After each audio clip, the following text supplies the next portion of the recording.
Welcome to Abrar electrical world YouTube channel. ये हमने grid station या सब स्टेशन डिज़ाइन के सिलसिले में 5-6 वीडियो की सीरीज़ स्टार्ट की है और इसमें आप देखेंगे कि हम पूरे ग्रिड के डिज़ाइन को कवर करेंगे। फ़िलहाल पहली एक मैंने जो लोड की थी अपलोड, वो थी कि ग्रिड स्टेशन में प्राइमरी सिस्टम क्या क्या होते हैं, यानी प्राइमरी इक्विपमेंट क्या होता है। और मैंने उसमें एक्सप्लेन किया था कि जो आप बिडिंग डॉक्यूमेंट बनाते हैं उसमें आप पूरे प्राइमरी डिज़ाइन को फुल्ली डिफ़ाइन करते हैं और डिस्क्रिप्टिव वे में लिखते भी हैं।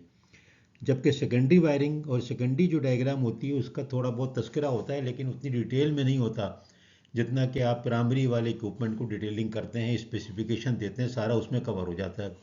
तो जब बिड इवेल्युएशन टेक्निकल करते हैं तो होता ये है कि पहले आप करते हैं प्राइमरी इवेल्युएशन यानी प्राइमरी डिटेल्ड इवेल्युएशन, और उसके बाद जब उसमें फ़र्ज करें आपके 4-5 बिडर हैं तो आप उनके सबके इक्विपमेंट वो क्लेम तो ही करेंगे कि हमने जो आपने कहा था वही दिया है, और डेटा शीट भी भरेंगे। लेकिन हर डेटा शीट को अच्छी तरह से थारोली देखना और उनके इक्विपमेंट के लिटरेचर को पढ़ना। होता ये है कि उसमें बड़े ये सिलसिले होते हैं कि अगर आप मैन्युफैक्चरर एंड पे हैं तो आपको पता है कि आप करते होंगे, और अगर आप कंज्यूमर एंड पे हैं, यूटिलिटी एंड पे हैं, आप इंडस्ट्रियलिस्ट हैं, तो फिर आपका कंसल्टेंट को चाहिए कि देखे। होता ये है कि मैन्युफैक्चरर जैसे आपने एक दे दिया कि 132 केवी का मुझे ब्रेकर चाहिए, ये होगा, तो ज़ाहिर है हर चीज़ तो नहीं लिखी जाएगी ना। तो जो चीज़ भी रह जाएगी वो मैन्युफैक्चरर बाद में जो अगर उसको बिड मिल गई और वो कामयाब हो गया और उसकी बुनियाद पे लो आ गया, तो होगा क्या कि वो हर चीज़ के एक्स्ट्रा पैसे मांगेगा और बिड की कॉस्ट कहीं से कहीं चली जाएगी, जो कि आप देखते रहते हैं कि फिर वो केसेस जो है वो दूसरी तरफ चले जाते हैं, कानूनी पेचीदगियों की तरफ चले जाते हैं, लीगलिटीज़ और लिटिगेशन हो जाता है। तो उनसे बचने के लिए ज़रूरी है कि आप बहुत अच्छी तरह टेक्निकल स्पेसिफिकेशन में स्पेसिफाई करें और उसी तरह फिर प्राइमरी डिज़ाइन को बहुत अच्छी तरह उसमें एलुबरेटली लिखें, और उसके बाद जो सेकेंडरी उसका डिज़ाइन है उसके ऊपर उसके बाद में आए। तो पहले जो है क्लियरेंस होता है प्राइमरी डिज़ाइन का कि जो आपने इक्विपमेंट मांगा था वो सब उसी तरीके से है, लेकिन वायरिंग तो कुछ भी नहीं है ना सामने। उसने कहा हाँ जी है, ये है, फलानी चीज़ है, हाँ है, फलानी चीज़ है। आपने मुख्तलिफ रेंजेस दी हुई हैं, उसने रेंजेस की जो आखिरी लिमिट है उसके ऊपर चीज़ें दे दी, तो वो तो ज़ाहिर है थोड़ी बात होकर सस्ती होती हैं वो चीज़ें। तो वो देखना होता है कि कौन सा कंज्यूमर, कौन सा बिडर जो है वो रेंज में तो दे रहा है। फर्क करो एक्यूरेसी क्लास जो है आपने कहीं पर लिखी हुई है 10%, तो कोई 5% वाली दे रहा है तो वो बेहतर हुई ना कि 10% वाला, वो सस्ता होगा। तो ये सब बड़ी बारीकी से देखना पड़ता है। रेंज में है तो आप रिजेक्ट नहीं कर सकते, लेकिन आप उसको जहन में रख करके इवेल्युएशन करते हैं। अब प्राइमरी जो इक्विपमेंट था मैंने उसमें बयान किया था, ये सेकेंडरी जो अब आप इवेल्यूशन करते हैं सेकेंडरी सिस्टम का, तो बेसिकली ये वायरिंग डायग्राम, हर चीज़ की डिटेल वायरिंग डायग्राम जो कि सैकड़ों की तादाद में है, वो बिडर जो प्रोस्पेक्टिव बिडर है, यानी कि बिडर है वो कंट्रैक्टर अभी नहीं बना है, उसको कंट्रैक्ट नहीं मिला है, वो प्राइमरी के साथ बाद में सेकेंडरी डिज़ाइन सबमिट करता है। और उसके बाद एक और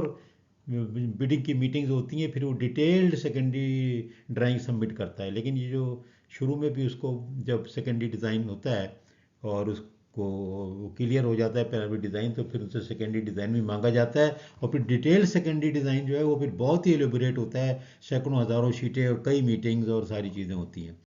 तो इसमें क्या क्या चीज़ें होती हैं देखें। अब आप ब्रेकर लगा रहे हैं, आइसोलेटर लगा रहे हैं, सब आपने देखा, बस बारे लगा रहे हैं, तो उसमें कंट्रोल सिस्टम होगा, इंटरलॉकिंग स्कीम्स होंगी, प्रोटेक्शन की स्कीम होंगी, डीसी और एसी सप्लाई की स्कीम होंगी, ग्राउंडिंग सिस्टम की स्कीम होंगी। जब मैं स्कीम कह रहा हूँ वायरिंग डायग्राम होगी कंप्लीट, और उसके अंदर बड़े इक्विपमेंट लगे हुए हैं ना, रिलेज लगी हुई हैं, छोटे छोटे कंट्रैक्टर लगे हुए हैं, ऑक्सिलरी कंट्रैक्टर लगे हुए हैं, उसके अंदर मीटर लगे हैं, एनर्जी मीटर लगे हैं, उसमें स्कैडा, स्कैडा जो है वो आप उसमें प्राइमरी डिज़ाइन में भी स्कैडा का इक्विपमेंट जो है मेंशन होता है, वहाँ पर भी मुझे लिखना चाहिए था, मैंने वहाँ पर स्कैडा नहीं लिखा लेकिन पीएलसी लिखा था। तो स्कैडा का इक्विपमेंट, सब स्टेशन ऑटोमेशन का इक्विपमेंट, और उसकी वायरिंग क्या है, इनिशिएटर सिस्टम, पूरा पूरा सिस्टम उसका आपको वहाँ पर बताना पड़ेगा। फिर फायर एंड सेफ्टी सिस्टम, फिर लाइटिंग सेफ्टी, जो ऊपर एक रॉड लगाते हैं बिल्डिंग के ऊपर, उसकी बात हो रही है। लाइटिंग अरेस्टर अलग चीज़ है, लाइटिंग की सेफ्टी अलग चीज़ है। कम्युनिकेशन सिस्टम कंप्लीट, उसमें टेलीफोन भी आएगा, वायरलेस कम्युनिकेशन भी आएगा, और उसके अंदर कैरियर कम्युनिकेशन भी आएगा, इसके अंदर सारी चीज़ें आएंगी। और इसके अंदर अब जो है वो जो इंटरनेट कम्युनिकेशन, इंटरनेट बेस्ड जो कम्युनिकेशन होता है वो भी आएगा, बैटरी चार्ज है। तो ये सारी स्कीम्स इसकी, यानी wiring diagram how will they implement, वो पूरा उसके अंदर ड्राइंगों की मदद से हमें हम यानी कि यूटिलिटी का जो ऑनर है या कंसल्टेंट है उसको सबमिट करेगा कौन? बिडर। सिविल वर्क की सारी ड्राइंगें, तो आपने सिविल वर्क को एलिबरेट किया होगा पिरामिड डिज़ाइन में, इतना बड़ा कंट्रोल रूम हो, ये इस तरह हो, सड़कें ऐसी हों, अंदर भी तो सड़कें बनती हैं ना, तो वो, लेकिन आपको जब सेकेंडरी डिज़ाइन है तो पूरे रोड के साथ बिल्डिंग का पूरा स्ट्रक्चर और सारी सबमिट करेगा इनिशियल। लेकिन जो जब उसको कंटेंट मिल जाएगा तो फिर वो जा करके आपको डिटेल सिविल ड्राइंग सबमिट करेगा। वो डिटेल वर्किंग नहीं करेगा कि आपके लिए वो डिटेल वर्किंग सारी प्लिंथ की और बेसमेंट की कर दे तो फिर उसके बाद उसको बचा क्या उसके लिए, तो वो तो उसको विदाउट पेमेंट कोई नहीं करेगा, तो वो इंसिस्ट नहीं कर सकते आप, लेकिन आप उससे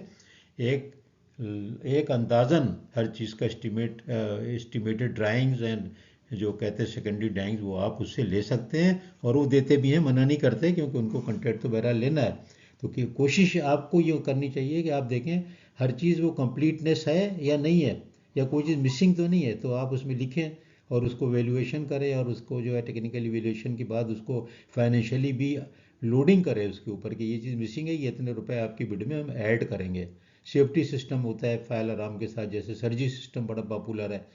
जैसे फायर वॉल होती हैं, अगर आपने फायर वॉल नहीं लिखी वो आपको कभी भी नहीं देंगे, क्योंकि एक फायर वॉल बनाने के लिए कम से कम 1 करोड़ रुपया खर्च हो जाएगा, तो कभी भी नहीं देंगे वो कोशिश करेंगे कि इन बिटवीन आप कहीं भूल जाएं, तो वो नहीं देगा कोई भी, और ना देना चाहिए। अगर मैं मैन्युफैक्चरर हूँ, मैं बिडर हूँ, तो मैं क्यों दूंगा? अगर आपने नहीं लिखा तो आप ही गलती है। तो इसलिए ये सारी चीज़ें जो है, और फिर इसमें एयर कंडीशनिंग सिस्टम और फिर हीटिंग सिस्टम और प्रेशराइज करने के लिए कंप्रेसर का पूरा सिस्टम, तो ये सारी सेकेंडरी जो वायरिंग डायग्राम है ये किसी हद तक जमा की जाती है, एक आइडिया हो जाता है, सिंगल लाइन डायग्राम ली जाती है कि किस हिसाब से प्लेसमेंट करेंगे, उसके बाद फिर उसका प्रॉपर इवेल्युएशन होता है। इसको कहते हैं सेकेंडरी डिज़ाइन। सेकेंडरी डिज़ाइन जो है वो पिरामिड डिज़ाइन के बाद होता है, pyramid design, pyramid detail design, secondary design, फिर सेकेंडरी डिज़ाइन ड्राइंग, कई स्टेप होते हैं, कोई 10 12 50 मीटिंगें करनी पड़ती हैं, ऐसे नहीं क्लियरेंस होता। सवाल लिख के दिए जाते हैं, फिर वो उनका जवाब देते हैं कि जी ये तो मौजूद था,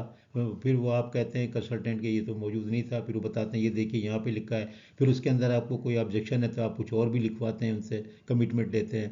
तो ये सारी चीज़ें करने के बाद बिड को, क्योंकि अगर आप बगैर देखे किसी को दे दें और बाद में कोई गलती निकल आए तो दूसरा बिडर जो लिटिगेशन में चला जाएगा और वो आपके ऊपर केस कर देगा अगर आप कंसल्टेंट हैं। तो बहुत ही केयरफुल रहना पड़ता है, बहुत ही नाजुक मामलात ये होते हैं, क्योंकि ये जाहिर है कि एक ग्रिड की कॉस्ट भी 1 अरब 1.5 अरब रुपया होती है, तो जाहिर है कि कौन उसमें आपको इस तरह से इजीली आपको छोड़ देगा अगर आपने गलत इवेल्यूशन कर दी। तो बहुत ही केयरफुल करना होता है, इसलिए इसको बहुत ख्याल करना पड़ता है। मैं अपने एक्सपीरियंस के बेस पे चीज़ें बता रहा हूँ, क्योंकि मैंने 30 40 ग्रिड तो मैंने इवेल्यूएट किए हैं और उनको फिर सुपरविजन भी किया है और उसके बाद कमीशन भी किया है, टेस्टिंग भी किया है। मेरी कोई वीडियो ऐसी नहीं है जो मैं किताब से बना रहा हूँ सिर्फ और सिर्फ, मदद तो ज़रूर लूँगा, लेकिन ये नहीं है कि मैं किताब के बेस पे बनाऊँगा। जैसे कि अभी मैं एक आप देखेंगे मेरी केबल के पिन पॉइंट करने वाली के ऊपर, तो मैंने उसमें जो इक्विपमेंट बता रहा हूँ वो आज भी यूज़ हो रहा है, मैंने भी इस्तेमाल किया है, और एक नहीं कम से कम 100 फॉल्टों पे अप्लाई किया करके मैं उसमें अपना भी इनपुट डालूंगा कि कहाँ पर ये इक्विपमेंट काम करता है, कहाँ पर नहीं करता है, क्योंकि वो उन्होंने नहीं लिखा जो इक्विपमेंट बनाते हैं आजकल भी, मैंने नेट पे चेक किया, तो वो आजकल तो वो नहीं लिख रहे हैं कि ये चीज़ ये मुसीबत है, ये फेलियर हो जाता है, तो वो मैं उससे बताऊंगा। तो कोई चीज़ मेरी ऐसी नहीं है जो कि प्योरली एकेडमिक हो, वरना फिर फ़ायदा क्या, फिर वो तो आपको किताबों में मिल ही जाता है। तो बहुत बहुत शुक्रिया।